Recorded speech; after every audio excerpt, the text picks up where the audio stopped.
A rodococose é uma doença infecto-contagiosa piogranulomatosa que se caracteriza por pneumonia, enterite, linfadenite e lesões abscedantes que acomete animais e humanos. A rodococose também é conhecida como pneumonia abscedantes dos potros ou pneumonia purulenta dos potros. O seu agente causador é o Rhodococcus equi. A Rhodococcus equi é uma bactéria oportunista intracelular facultativa, que apresenta-se em formato de cocos ou pequenos bacilos pleomórficos, que são gram-positivos, não esporulados, desprovidos de flagelos. Bioquimicamente, o micro-organismo caracteriza-se como catalase positiva e ainda é negativo para oxidase e não utiliza glicose, maltose e sacarose como substrato. Diferentes mecanismos conferem virulência ao micro-organismo, incluindo a presença de cápsula, composição da parede bacteriana, produção de exoenzimas e produção de plasmídios. O micro-organismo é subdividido em vários sorotipos. A patogenicidade das linhagens está relacionada principalmente com a presença de plasmídios. A presença de plasmídios e de ácido micólico na parede bacteriana dificulta a fagocitose por neutrófilos e macrófagos. Os plasmídios codificam proteínas associadas à virulência, que também são conhecidas como VAP, que significa proteína associada à virulência. A virulência de Rhodococcus equi está relacionada à habilidade do patógeno em sobreviver no interior do macrófago. Sorotipo VAP-A são reconhecidos como a principal causa de broncopneumonia supurativa em equídeos. Sorotipo de isolados de VAP-B são encontrados em linfonodos de suínos domésticos e em humanos. Os sorotipo A virulentas são isolados de superfície do solo e das fezes do ambiente de criação dos animais. São conhecidos como avirulentas, pois são desprovidas de plasmídios que contêm genes associados à virulência. A rodococose apresenta distribuição mundial, predominando em países de clima tropical. O equino é a principal espécie suscetível.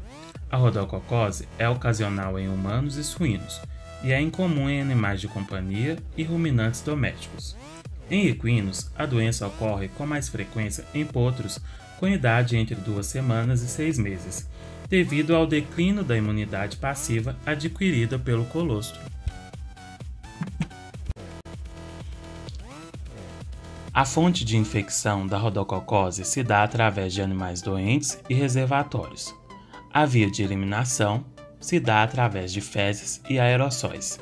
A principal porta de entrada para potros é a via respiratória, através de aerossóis que contaminam a água e o alimento.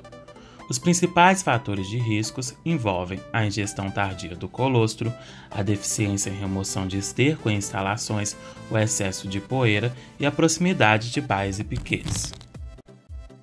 A ação conjunta dos diferentes fatores de virulência da bactéria e a capacidade de evasão do sistema imune, que inclui a presença de cápsula e ácido micólico na parede bacteriana, a produção de enzimas citolíticas e o mecanismo de captação de ferro e plasmídios associados à virulência, são provavelmente os fatores que determinam a patogenicidade em animais que evoluem para o estado clínico de rodococose. O início dos sinais clínicos geralmente é agudo. Em outros casos, manifesta-se esporadicamente de modo hiperagudo, podendo haver morte rápida dos animais e os animais apresentam sinais respiratórios e febre. Inicialmente, os potros acometidos apresentam sinais inespecíficos, que incluem inapetência, elevação da temperatura, podendo variar entre 40 e 41 graus, letargia e relutância em mamar, o que pode dificultar o diagnóstico precoce da doença. A broncopneumonia é o principal sinal clínico em potro. Outros sinais clínicos incluem infecções entéricas, infecções articulares e infecções na cavidade abdominal. Após os sinais inespecíficos, como febre, diminuição do apetite e indisposição ao exercício, os animais podem apresentar perda de peso e dificuldade respiratória. O exame microbiológico é o método mais prático e confiável para o diagnóstico de rotina da rodococose. Em potros, recomenda-se o isolamento microbiano em materiais de lavado traqueobrônquico ou brônquico. Lavados bronquiais para cultura microbiológica podem ser obtidos por endoscopia. Quanto ao resultado, a presença de cocos ou cocobacilos pleomórficos gram-positivos é sugestiva de infecção por Rhodococcus equi. Quanto ao diagnóstico diferencial, devemos considerar Streptococcus equi, influenza vírus equino e herpes vírus equino.